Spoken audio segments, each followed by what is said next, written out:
Alright, let's go. We had a rather revealing headline recently, but it's going unnoticed because of other things, like Bolsonaro's arrest, the tariff hike that we talked about here. Some other facets of US interventionism are drawing more attention, but this one is very curious, and it's something that could truly usher in something very dangerous. And for those of you who are communists, I've already outed all of you. You look at this headline and immediately understand why it's dangerous. The United States begins sending troops to Latin America to combat cartels. For most people out there, I might not even say much, but I will. The danger of this is already evident, isn't it, folks? But let's dissect all the arguments behind this. Since the beginning of his term, Trump has adopted a very punitive rhetoric, not only internally but also externally, especially with the drug cartels in Latin America. These groups have been classified by the United States as terrorist organizations. And why does that matter? Why on earth is the United States concerned, at this point, with classifying it as terrorism?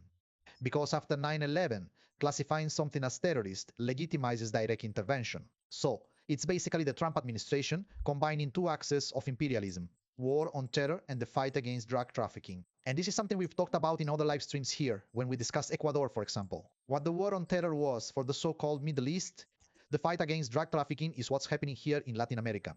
It is becoming the facade that legitimizes US imperialist intervention.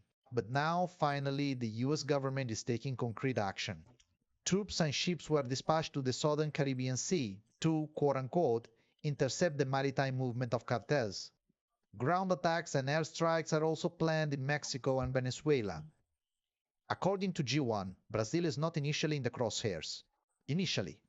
First of all, the Mexican government is a social democratic government led by Claudia Sheinbaum. The government was trying to conciliate with the Trump administration. Mexico knows the historical threat that the United States represents to Mexico. And Claudia Sheinbaum, very popular in Mexico, very popular, was trying to ease the situation. Let's go, I'll talk about Mexico first. Mexico and the United States detail a security agreement, open quotes. The new security treaty provides for measures to reduce both the entry into Mexico of chemical precursors used in fentanyl production and the entry of weapons from the United States into Mexican territory, added the leftist president. Furthermore, it contemplates collaboration between the two countries on the border, shared for about 30,000 kilometers, and joint work on intelligence matters, she added.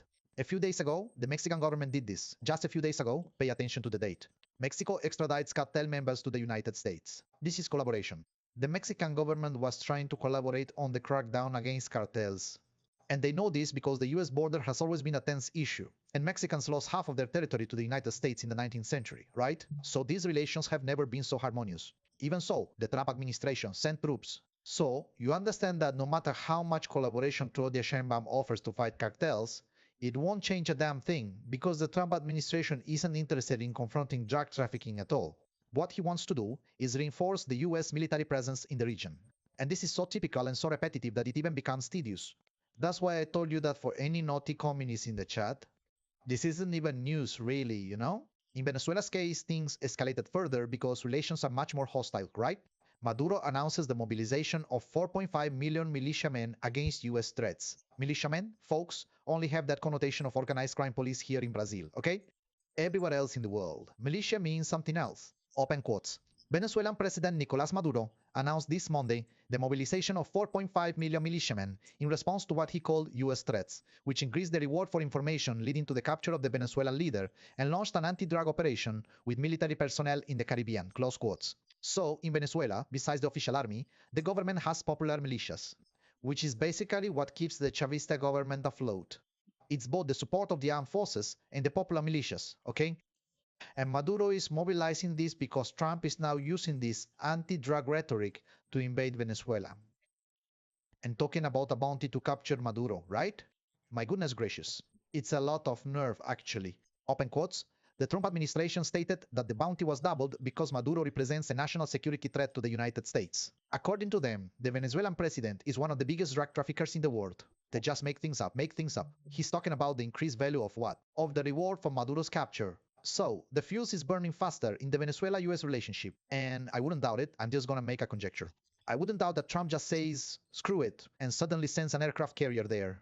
That's not impossible. And remember that G1 stated Brazil isn't initially a target. A few months ago, we had a controversy that we decided not to talk about at the time. But now it's relevant. Brazil tells the United States not to classify PCC and Comando Vermelho as terrorist organizations. Again, for a naughty communist like you and me, this smells of imperialism, but it will cite, dude, it's obvious. Indeed, for the United States, the Trump administration has sought to frame Latin American criminal groups involved in activities that, under local law, can be associated with terrorism. This occurs, for example, with Venezuela in the Tren de Aragua. American technicians told the Brazilians that they advocate classifying transnational criminal organizations as terrorists and specifically named PCC and Comando Vermelho.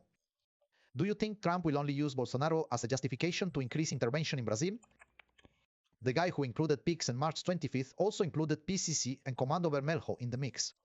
And what's interesting, folks, is that there was a meeting between representatives of the US government and the Brazilian Ministry of Justice. And well, the ministry was thoroughly rebuffed, you see? The Ministry of Justice was too easily rebuffed, open quotes. However, the coordinators of the Sao Paulo Ministry of Justice explained that under Brazilian law, this does not happen, as the actions of the factions do not involve religious hate crimes, but rather the acquisition of profit through arms and drug trafficking. The Ministry of Justice dodged the issue in a somewhat technical way. They brought in technicalities. What? Because the government is fully aware that one of the forms of US intervention is, quote-unquote, collaboration with investigation. Lula himself was a victim of a conspiracy involving FBI agents working behind the scenes, assisting Operation Car Wash. We even talked about this in the Obama video. And so, instead of telling the United States to his face, we considered this an affront to our sovereignty. The technicians resorted to the penal code. They said it has nothing to do with our penal code. That's it, rebuffed. But do you think that's going to stop anything? Weren't we just talking about Claudia Sheinbaum? How everything she did to try and collaborate changed absolutely nothing. Not only does it make no difference, but the United States also counts on the fifth column of traitors to the homeland, known in Brazil as Bolsonaristas. Chamber approves urgency of bill that includes factions in acts of terrorism days after the meeting. The Chamber approved it urgently to change the legislation. For what? To allow the United States to intervene in Brazil. The initial support of the far right for Trump's tariffs was not the first time this year that these damn sellouts tried to hand the country over to the United States on a silver platter. But this case here attracted very little attention at the time. Perhaps it was because many people say, oh, but the PCC and Comando Vermelho are horrible anyway, and screw them. Folks, you know who doesn't care about that? The United States. The United States doesn't give a damn about Comando Vermelho or PCC. This is a facade, and those of you out there know it. But then the chamber played its role as a fifth column there, and there was another case. The governor of Rio de Janeiro, Claudio Castro, from the PL party, pulled this one, look, as if the chamber wasn't enough. Rio de Janeiro government asked for US support to combat the Comando Vermelho faction. Well, Claudio Castro is seeking US support in the militia war against the factions. But do you want to know a little more about Claudio Castro? Shall we look a bit more into Claudio Castro? Claudio Castro needs further investigation. Rio de Janeiro, support from churches and militias may have guaranteed Claudio Castro's victory. Researchers evaluate. Allegedly, the most illustrious Dr. Claudio Castro would have received support from militias to be elected. And you're gonna act surprised by a Bolsonarist politician elected in Rio de Janeiro with militia support? If this is supposedly true, supposedly Claudio Castro, besides wanting to corner the Lula government, is supposedly aiding the official entry of US intelligence services, seeking to corner the factions to strengthen the militias that supposedly helped elect him. So, the far right isn't just sellout because they fawn over Americans. It's also that. Is it sellout because she likes Pringles for $1 at the market? Yes. Is it sellout because she also has personal interest in this? Also. We know how intertwined the militia is with politics in Rio de Janeiro. So, a little help from the United States to clear out the factions and leave the militias dominant wouldn't be a bad deal for them. Militia boats, militia land, militia money, militia politics. Alright, right? So, when we analyze the fifth column, it's not just that they love the United States. It's also that they have their own reasons. What are other reasons for the far right to do this? I've already said, strengthening militias is one example, but also making things more difficult for the Lula government. To make the Lula government weakened. You saw this in the case of the tariff hike. And so, the action of the United States now is completely independent of whether Brazil defines Comando Vermelho or PCC as terrorist or not. So Brazil now, the Lula government, needs to deal with the United States, with Trump, and with the far-right fifth column politicians who are here internally. And that's why we say that if the Bolsonaro government had been re-elected, there would be a CIA office on Paulista Avenue, folks. And if you push it, there will be a CIA office next to the president's office. That's why we're not accelerationists, okay? That's why we don't believe in the wars, the betters. If Bolsonaro had won the elections, my job would have become much more difficult. We, as organized communists, would have difficulty dealing with truculent repression, okay? If you doubt this, just look at what's happening in countries governed by the right in the Latin American region. This also made news in Brazil and went a bit unnoticed. Paraguay will have an FBI-supported base against Hezbollah in the Triple Frontier. Look at this except, open quotes. In May, the Donald Trump administration announced a reward of up to $10 million for information about Hezbollah's financial networks on the border between Argentina, Brazil, and Paraguay in an attempt to disrupt the organization's financial mechanisms. The Anti-Terrorism Center will also act, according to him, against organized crime. Terrorism and organized crime are linked. One finances and the other guarantees. Folks, if you think Trump wants to fight Hezbollah in the triple frontier of Brazil, Argentina, and Paraguay, you're being naive. As naive as the owner of the other company falling for a fraud scheme that he benefits from. Don't fall for that, okay? These guys lumped Hezbollah and organized crime into the same basket, and the interest is to have a base in Paraguay spying on the border between Brazil, Argentina, and Paraguay. Because this doesn't just affect them, it affects us, it affects the Argentinians too. This excerpt from the article is important, open quotes. At the last Mercosur ministerial meeting on security, in May of this year, representatives of the three countries signed a police cooperation agreement and renewed the agreement of the Tripartite Command of the Triple Frontier, a mechanism created in 1996 to promote joint security actions. The Tripartite Command operates through police intelligence units and border operations, groups integrated by federal and national police from Brazil, Argentina, and Paraguay. In other words, US security agencies will have direct influence on the border protection policy of three countries. And it's not that the United States doesn't already have this influence. They already have a lot, okay? But now they are masking themselves with legitimate negotiations to intensify this. This is a way to reassert dominance in the region. And we talked about this at the time, also about Ecuador.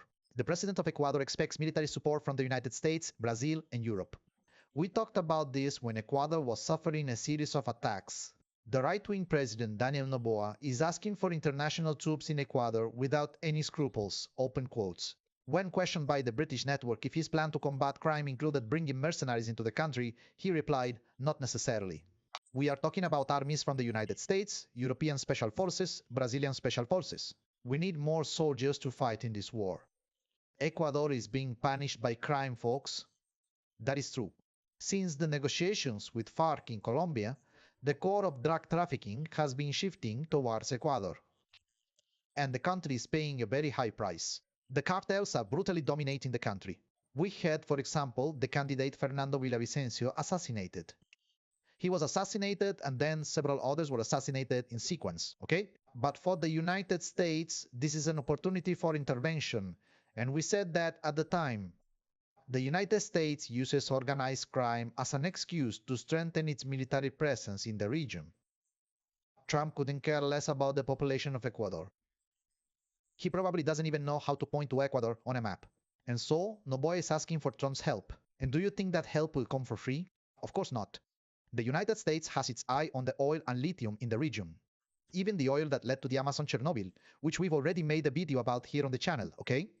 Don't know about the Amazon Chernobyl? Look it up on the channel. You should know it.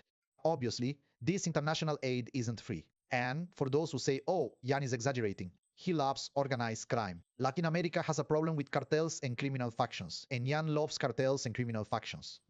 False. The United States doesn't give a damn about that. The United States cares neither about terrorism nor criminal factions. Let's revisit something we talked about regarding why the Reagan administration. During the Sandinista revolution in Nicaragua, the United States turned a blind eye to the fact that one of the funding streams for the Contra army was the sale of cocaine. Who were the Contra armies? It was the army financed by the United States to overthrow the Sandinista revolution in Nicaragua. Cocaine was sold to rich white people in the United States. The part that was turned into crack was sold to poor black people in the United States.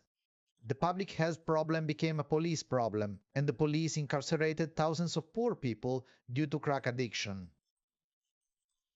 At the same time, internationally, the United States didn't pursue drug trafficking. It brought the drug to the United States, took the money, and financed a counter-revolution in Nicaragua. That's one example. Another example. Repression of the Black Panthers. Drugs were used to suppress the Black Panthers movement. Assata, one of the Black Panther leaders in the Bronx, pardon me, New York, lived clandestinely, a founder of the organization's armed wing. The police captured her when she was leading the invasion of a local club dominated by drug dealers. The encouragement of drugs in black communities, particularly heroin, was part of the CIA's and FBI strategy. Drug trafficking helped finance illegal intelligence activities abroad and was an element of destabilization for the anti-racist struggle. Drugs were used to divide the Black Panther movement and finance repression. That's why the Panthers had an openly anti-drug stance. Open quotes. The Panthers, however, were convinced that the future of their party was conditioned on cleaning up drug trafficking from the neighborhoods where they operated. Arrested in September 71, in one of the episodes of confrontation with organized crime, Assata was the big fish the police hoped to present as responsible for a widely publicized attack. The United States said they were confronting drug traffickers, used this to arrest the Panther leader and not to arrest the traffickers. Why? Because the government at that time was encouraging drug trafficking to destroy the Panthers. The United States doesn't give a damn about drug trafficking. The bourgeoisie profits billions from drug trafficking, and a lot of drug money is being laundered on Wall Street, and who cares? Trump himself has friends who sniff powder, and do you think he cares about that, folks? Do you think someone who's a yuppie, like Trump, this businessman from the New York scene, truly cares about cocaine? Always, the United States has used drug cartels as an excuse to increase military presence. Why is the United States increasing its military presence in Latin America then? To wrap up here, China. China all the time. Let's reclaim our backyard, said Trump's secretary when mentioning Latin America and criticizing China's influence in the Panama Canal. Backyard. Let's reclaim our backyard.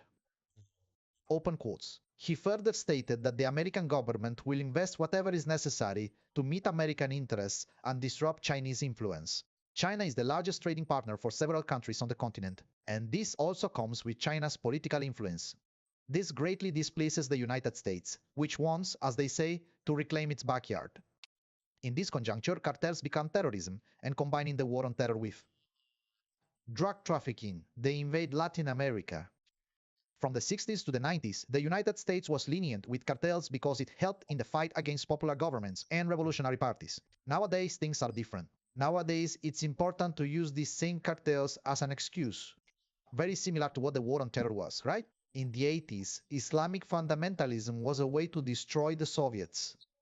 Nowadays, Islamic fundamentalism is an excuse to invade countries. In the 80s, drug trafficking was a way to oppress the population and revolutionary parties. Nowadays, drug trafficking is an excuse to invade countries.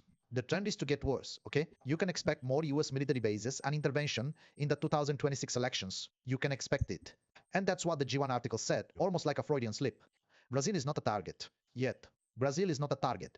Yet, if you don't already consider it a target. That's it. I hope you're happy. What kind of intervention? We don't need to be too imaginative. Intervention, for example, in the same vein as Dilma's impeachment, Lula's arrest, Operation Car Wash, right? Coup intervention. So that's it. We've reached the end of our live stream. If you'd like to contribute to the channel, apóyanos en Historia Pública. That's it. I hope you're doing well and kiss. We'll see each other again.